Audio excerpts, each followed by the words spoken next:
Class 10 mathematics chapter 9 है सम applications of trigonometry.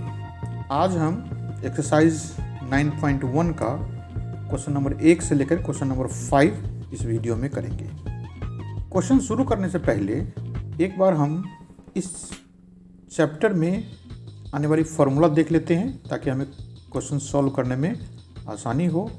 ये exercise 9.1 में काम आने वाली फार्मूला है। पहला तो है आपका साइन ए। साइन ए होता क्या है? ये होता है P/H। P का मतलब परपेंडिकुलर और H का मतलब हाइपोटेन्यूज। हाइपोटेन्यूज क्या होता है? 90 डिग्री के सामने वाला साइड। किसी भी राइट एंगल ट्रायंगल में 90 डिग्री के सामने वाले साइड को हम हाइपोटेन्यूज बोलते हैं, उसको H लेटर से दिखाते हैं। और परपेंडिकुलर क्या होता है? ये किसी भी एंगल के सामने वाली साइड को हम परपेंडिकुलर बोलते हैं। उसी तरह से कोसे है B/H। B का मतलब हो गया बेस, H का मतलब हाइपोटेन्यूज और tan A का मतलब है P/B, परपेंडिकुलर अपॉन बेस। ये तीनों ही, बस ये तीन ही फार्मूला है। Sine A equal to P/H, cos A equal to B/H और tan A equal to P/B। इसके बाद हमें ये वैल्यूज याद करके रखना होगा। 0, 30, 45, 60, 90 और साइन का भी, कॉस का भी, टेन का भी। बस इतना ही हमारा रिक्वायरमेंट है। बस आपको एक छोटा सा काम करना है कि किसी भी ट्रायंगल में हमें ये साइन ए, कॉस और टेन ए की पहचान होनी चाहिए। जैसे ये ट्रायंगल बनाया हमने, इसमें ABC लिख दिए और जैसे कि ये A लिखा हुआ है sign A, cos A, ten ए, मतलब ये A। तो जब A की बात करेंगे हम तो A की सामने वाली साइड परपेंडिकुलर होगा। मतलब जिस एंगल की बात करेंगे उसके एंगल के अपोजिट साइड या सामने वाली साइड को हम P बोलते हैं। और ये जिस साइड पे, जिस लाइन पे वो एंगल है वो हो गया उसका बेस। और हाइपोटेन्यूज आपको पता ही है कि ये 90 डिग्री के सामने वाले साइड को हम हाइपोटेन्यूज बोलते हैं। बस इतना ही काम है, छोटा सा काम। Sign A, cos A, ten ए याद करना, वैल्यूज याद करना और ये पहचान होनी चाहिए थोड़ा सा लिखने के तरीका। इसके बाद हम क्वेश्चन नंबर 1 देखते हैं। क्वेश्चन नंबर 1 है a circus artist is climbing a 20 metre long rope. मतलब एक सर्कस का आर्टिस्ट है, मतलब सर्कस दिखाने वाले, और वो एक रस्सी पे चल रहा है। उस रस्सी की लेंथ कितना है? 20 metre.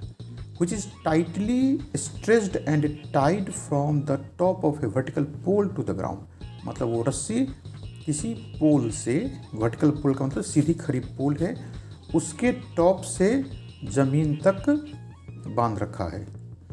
Find the length of the pole. अब कह रहा है कि उस पोल की लेंथ कितना है if the angle made by the rope with the ground level is 30 degree.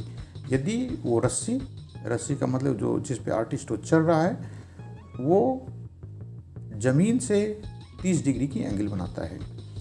तो ऐसे क्वेश्चंस में ये तो वर्ड में लिखा हुआ है, आपको फिगर ड्रॉ कर ले तो आसानी होगी क्वेश्चन सॉल्व करने में। तो एक स्ट्रेट लाइन हम ड्रॉ कर लिए ऊपर से नीचे, और ये डिनोट कर रहा है, ये क्या चीज़ बता रहा है? पोल।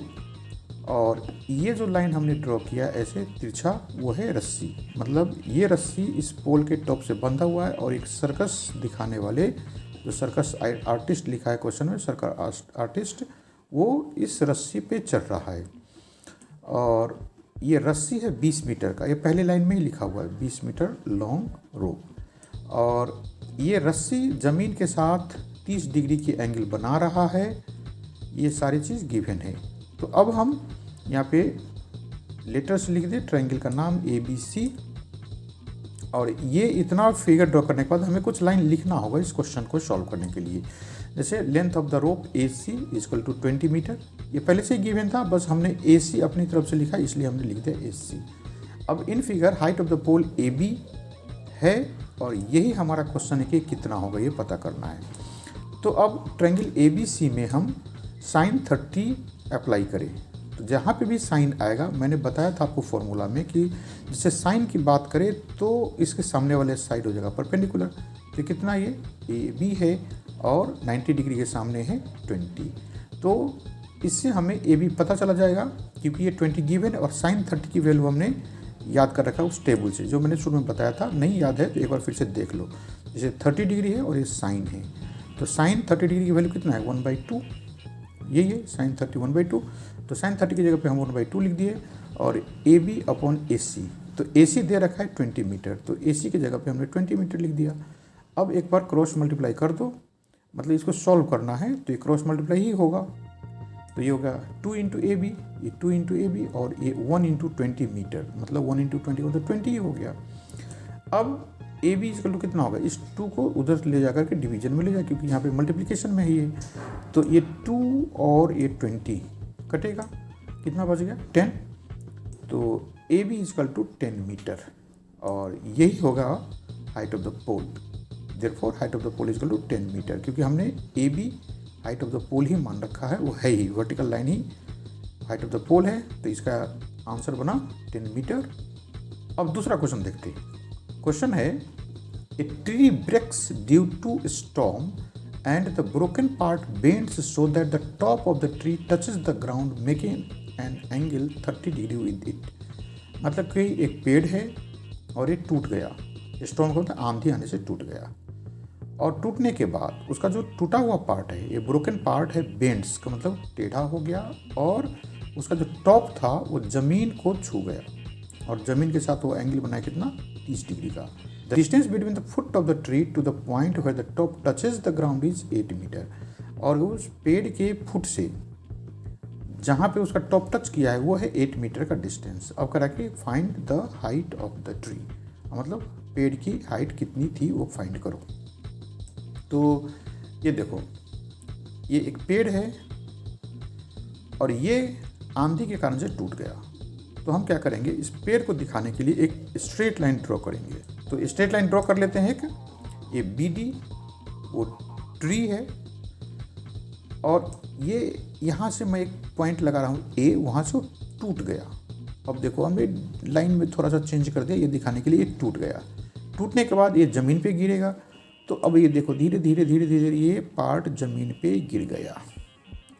ज़मीन पे गिरने के बाद ये कितने डिग्री के एंगल बनाया, वो क्वेश्चन में दे रखा है 30 डिग्री का, तो यहाँ पे लिख देता हूँ 30 डिग्री। अब समझो क्या ये ए डी टूट करके ज़मीन पे गिर गया, इसका मतलब डी पॉइंट ही सी पॉइंट है। डी पॉइंट जो टिप था वो अब ज़मीन को छू गया, यहाँ पे हमने उसको सी लिख दिया। इसके बाद कुछ लाइन लिख लेते हैं। Let B D is a tree, ये ट्री था, और ए डी ब्रोकन पार्ट है, और ये broken part after falling on the ground it touches at point C. अब A D equal to A C, क्योंकि ए डी ही टूट करके ए सी बना है। तो अब B C equal to 8 metre, वो कह रहा है क्वेश्चन में कि जहाँ से ये टॉप टच किया है ग्राउंड को, वहाँ से उसकी जो फुट है वो है 8 मीटर का। तो यहाँ फिगर में भी हम लिख देते हैं 8 मीटर। अच्छा, इसके बाद अब ट्रायंगल को सॉल्व करें। तो in triangle A B C हमें क्या क्या गिवन है, ये बी सी का लेंथ दिया है और ये 30 डिग्री के एंगल दे रखा है। तो हम अभी इसमें परपेंडिकुलर पता करेंगे, तो हमें tan लगाना होगा, क्योंकि P और B tan से ही मिलता है हमें, मतलब tan वाले फार्मूले में ही P और B है, यहाँ पे B गिवन इसलिए P पता कर लेंगे हम। तो tan 30 इजकल टू क्या हो जाएगा, AB अपॉन BC। ये tan का फार्मूला होता है P अपॉन B, इस 30 के लिए AB P है, AB परपेंडिकुलर है और BC दिया हुआ है। तो अब tan 30 की वैल्यू कितना होता है 1/√3, ये टेबल से देख लिया हमने, वैल्यू वाली टेबल से, और ए बी हमने ऐसे रखा, बी सी की वैल्यू हमने लिख दिया। अब इसको क्रॉस मल्टीप्लाई कर दे तो √3 ए बी इजकल टू 8, तो ए बी इजकल टू कितना होगा 8/√3। अभी फ़िलहाल इस वैल्यू को हम अभी यहीं पे छोड़ते हैं, क्योंकि हमें उधर पता तो करना ए डी है, लेकिन पहले हम ए सी फाइंड कर लें।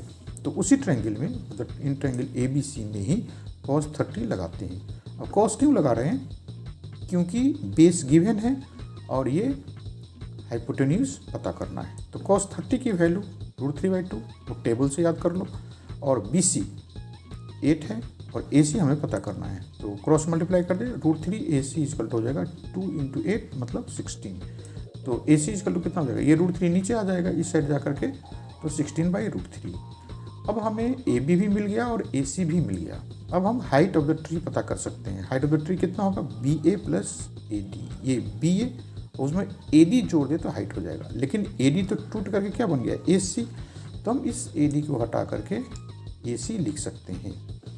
अब बी ए की वैल्यू, बी ए की वैल्यू मतलब ए बी की वैल्यू, ये कितना है 8/√3, तो 8/√3 लिख दिया। और ए सी की वैल्यू इस में है, यहाँ पे फाइंड किया हुआ है 16/√3, तो ये भी लिख दिया। अब एलसीएम लेते हैं, दोनों में √3 है नीचे, तो √3 एलसीएम आ गया और ऊपर में 8 + 16, तो ये हो गया 24। अब इसको रेशनलाइज कर दें, √3 से नीचे ऊपर मल्टीप्लाई कर दे। नीचे में √3 × √3 ये 3 हो गया, और ऊपर है 24 × √3, तो 24√3 हो गया। अब ये कट जाएगा, 3 से 24 कितने आ जाएगा 8, तो रहेगा 8√3, और यही हमारा आंसर हो गया। अच्छा, कुछ बच्चों को ऐसा लगता है कि ये √3 करके कैसे आंसर आया, यहाँ पे तो कुछ मीटर होना चाहिए। तो ये आंसर 8√3 बिल्कुल सही है, आपको कोई टेंशन लेने की ज़रूरत नहीं है। यदि आपको फिर भी लगता है कि हमें पॉइंट में आंसर लिखना चाहिए, चाहे जैसे कि 8 मीटर या 10 मीटर 20 मीटर, इस तरह से कोई नंबर रहना चाहिए, √3 न रहे, तो आप एक काम कर सकते हो कि √3 की जो वैल्यू होती है वो यहाँ पे लिख दो, और ये होता कितना है √3 1.732 होता है, और इसको मल्टीप्लाई करके हमें मिलेगा 13.856 मीटर। तो ये हो गया ट्री का हाइट। लेकिन मैं फिर से कह रहा हूँ, आप यहाँ पे 8√3 मीटर पे ही आंसर रख दोगे तो कोई दिक्कत नहीं है, बिल्कुल सही है। या नहीं तो 1-2 लाइन और लिख करके यहाँ पे आंसर लिखो, ठीक है। अब देखते हैं क्वेश्चन नंबर 3। ये क्वेश्चन है, a contractor plans to install 2 slides for the children to play in the park. मतलब एक पार्क है, चिल्ड्रेन पार्क है, वहाँ पे बच्चों के लिए 2 स्लाइड्स बनाने हैं। एक कॉन्ट्रैक्टर ने वैसे प्लान किया है। For the children below the age 5 years, she prefers to have a slide whose top is at a height of 1.5 metre. मतलब 5 वर्ष से छोटे बच्चों के लिए 1.5 मीटर हाइट वाला स्लाइड बनेगा, और is inclined at angle 30 degree to the ground, और ज़मीन के साथ उसकी एंगल रहेगा 30 डिग्री की।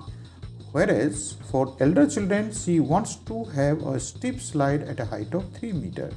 लेकिन बड़े बच्चों के लिए बड़ी ऊंची खड़ी स्लाइड चाहिए जिसकी हाइट है 3 metre, and inclined at an angle of 60 degree to the ground, और वो बड़े बच्चों की स्लाइड 60 डिग्री के एंगल बनाएगा ज़मीन के साथ। अब कह रहा है कि what should be the length of the slide in each case. अब दोनों स्लाइड की लेंथ आपको पता करना है। तो एक बार इसको फिर से फिगर से समझते हैं। कोई जैसे पार्क जैसे दिख रहा है आपको, और यहाँ पे एक स्लाइड है, ये छोटा सा स्लाइड है, छोटे बच्चों का यहाँ पे खेलेगा, यहाँ पे स्लाइड करेगा छोटे बच्चे। तो इसका हाइट कितना दे रखा है 1.5 मीटर, और ये एंगल कितना है इसका 30 डिग्री। अब बड़े बच्चे की स्लाइड देखो, देखने से ही लग रहा है ये बड़े बच्चे की स्लाइड है, ये छोटे बच्चे की स्लाइड है, क्योंकि इतना ऊपर तो बड़ा बच्चा चढ़ नहीं सकता। और बड़े बच्चे की स्लाइड की हाइट कितना है, तो ये है 3 मीटर, ये दे रखा है, और ये एंगल है इसका 60 डिग्री का। तो अब पहले इस छोटे स्लाइड का काम हम कर लेते हैं सॉल्यूशन। तो स्लाइड को हटा करके हाइट के लिए एक वर्टिकल लाइन ड्रॉ करें। ये लाइन खुद ये छोटी स्लाइड की हाइट हो जाएगी, और ये स्लाइड ज़मीन से कितनी डिग्री के एंगल बनाएगा 30 डिग्री का। और यहाँ पे नाम लिख दें ABC। तो इस ट्रायंगल में हमें AB की वैल्यू दे रखा है 1.5, वो क्वेश्चन में दे रखा था कि छोटी स्लाइड की हाइट कितना है 1.5 मीटर। तो अब बड़ी स्लाइड की बात देखें, तो बड़ी स्लाइड की हाइट कितना था, बड़ा स्लाइड ज़मीन के साथ 60 डिग्री के एंगल बना रहा था, और इसकी हाइट है 3 मीटर का। तो ये हाइट भी लिख दिया, और तीनों कॉर्नर्स पे ट्रायंगल का लेटर PQR लिख दिया हमने। अब लेंथ ऑफ द स्लाइड पहले AC = what, छोटे वाली स्लाइड को पहले सॉल्व कर लेते हैं। तो इन ट्रायंगल ABC क्या होगा sin 30 क्यों ले रहे हैं, क्योंकि इसमें परपेंडिकुलर गिवन है और हाइपोटेन्यूज चाहिए। तो अपनी रिक्वायरमेंट देख करके जिस फॉर्मूले से जो अननोन साइड है वो मिलेगा, हम वही फार्मूला लगाएंगे। मतलब यहाँ पे कॉस लगाने से फ़ायदा नहीं है, tan लगाने से भी फ़ायदा नहीं है, क्योंकि कॉस के लिए बेस चाहिए, बेस गिवन नहीं है। बेस गिवन नहीं मतलब कितना मीटर का ये गिवन नहीं है, और tan का तो कोई मतलब ही नहीं होता, क्योंकि tan में ये हाइपोटेन्यूज आता ही नहीं है। तो इसलिए हम सभी सोच विचार करके साइन लगाए हैं। तो साइन 30 इजकल टू हो गया ए बी बाई ए सी। यहाँ पर वैल्यू लिख दें। साइन 30 की वैल्यू उस टेबल से पता चल गया हमें 1/2 है। ये छोटी छोटी वैल्यू याद करना है आपको। और जिसको दिक्कत है एक बार चैप्टर 8 देख लें, वहाँ पे वो चैप्टर है इंट्रोडक्शन टू ट्रिग्नोमेट्री, और वो पूरा वीडियो है वहाँ पे सभी एक्सरसाइज सॉल्व करके हमने पहले बना रखा है। तो वहाँ से देखेंगे तो बहुत आसानी होगी ये चैप्टर समझने में। तो साइन 30 की वैल्यू है 1/2, ए बी की वैल्यू 1.5 मीटर और ए सी हो गया हमें पता करना का क्वेश्चन। तो इसलिए अभी ए सी ही है। अब इसको क्रॉस मल्टीप्लाई कर दें तो 1 इंटू ए सी, तो ए सी हो गया, और 2 इंटू 1.5 ये आ जाएगा साथ में। तो 2 इंटू 1.5 3 हो जाएगा। तो ए सी इजकल टू होगा 3 मीटर, और यही है हमारा length of the small slide 3 metre. ये आंसर बन गया। अब ये बड़ी स्लाइड में देखते हैं।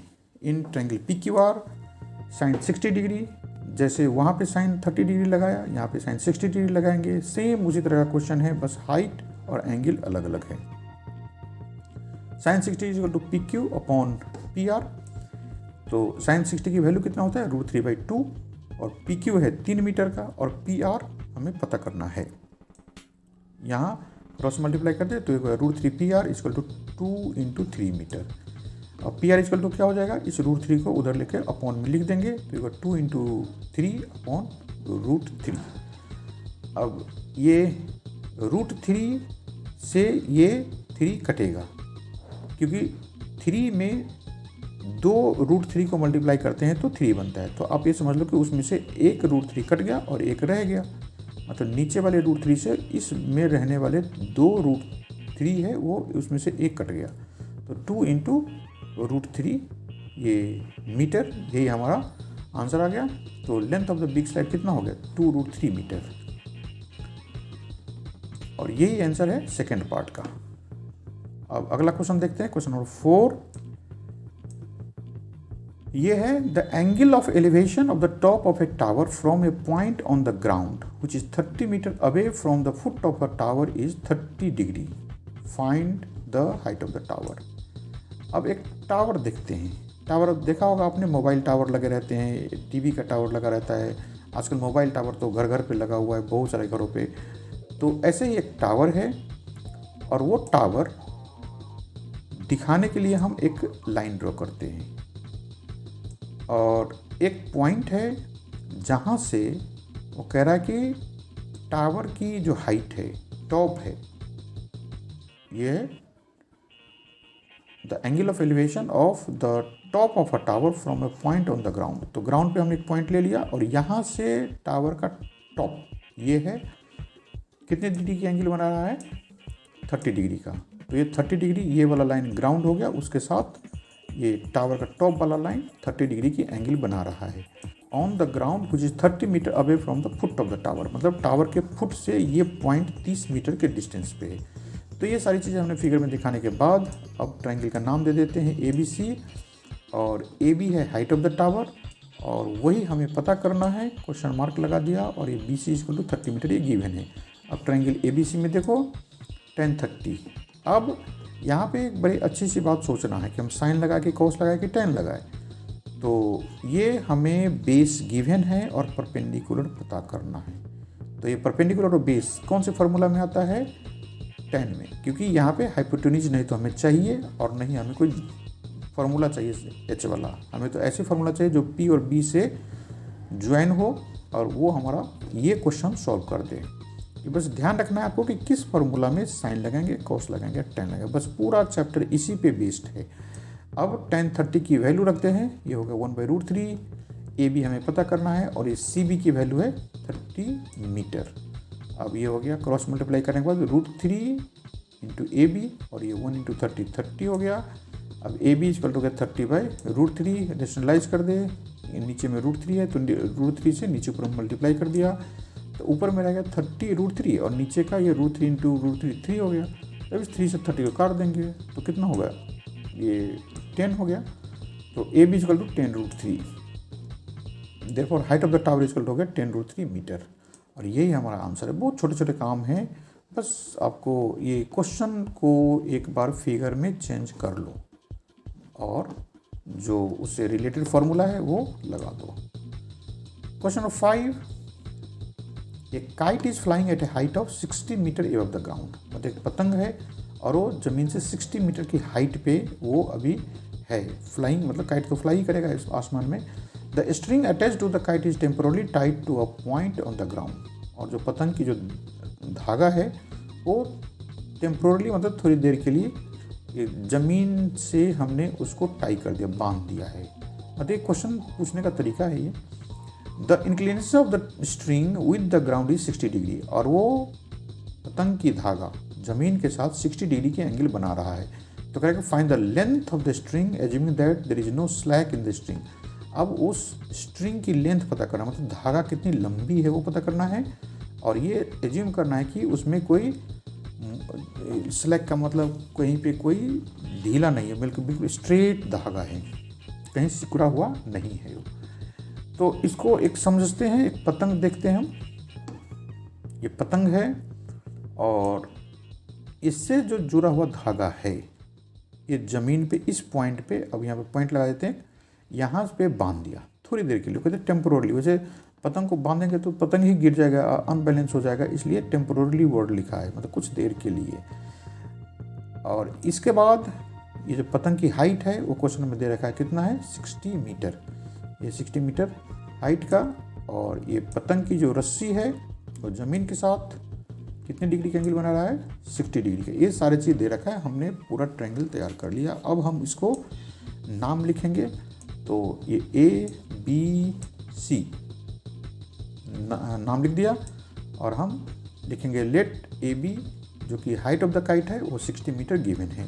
उसके बाद ये AC जो कि लेंथ ऑफ द स्ट्रिंग है हमें पता करना है, एक क्वेश्चन मार्क लगाते हैं, ये AC ही है स्ट्रिंग पतंग का। तो ट्रायंगल ABC में अब देखो ये परपेंडिकुलर गिवन है और हमें हाइपोटेन्यूज पता करना है। तो परपेंडिकुलर और हाइपोटेन्यूज कौन से फॉर्मूला में आता है, ये साइन में आता है, इसलिए हमने साइन 60 डिग्री लगाया। तो साइन 60 डिग्री इक्वल टू हो जाएगा AB/AC। ये लिख देने के बाद साइन 60 की वैल्यू याद करते हैं, होता है √3/2, और ये AB 60 मीटर है और AC हमें पता करना है। तो क्रॉस मल्टीप्लाई करें एक बार, √3AC = 2 × 60 कितना हो जाएगा 120। तो AC = ये √3 नीचे कर दें और इसको हम रेशनलाइज करें, तो 120 और इनटू हो गया √3, तो 120 √3 और नीचे का √3 और √3 मिलकर के 3 बन गया। वे 3 से 120 कटेगा, कितना होगा ये 40। तो 40 √3 ये हो गया हमारा लेंथ ऑफ द स्ट्रिंग। फिर से यदि किसी को यहाँ पे कोई शंका लग रहा है कि हमें मीटर में लिखना है पॉइंट में लगा करके, तो √3 की वैल्यू लिख दो। वैसे मैं फिर से कह रहा हूँ कि इसकी कोई ज़रूरत नहीं है, अब 40 √3 आंसर लिख दो, बिल्कुल सही है।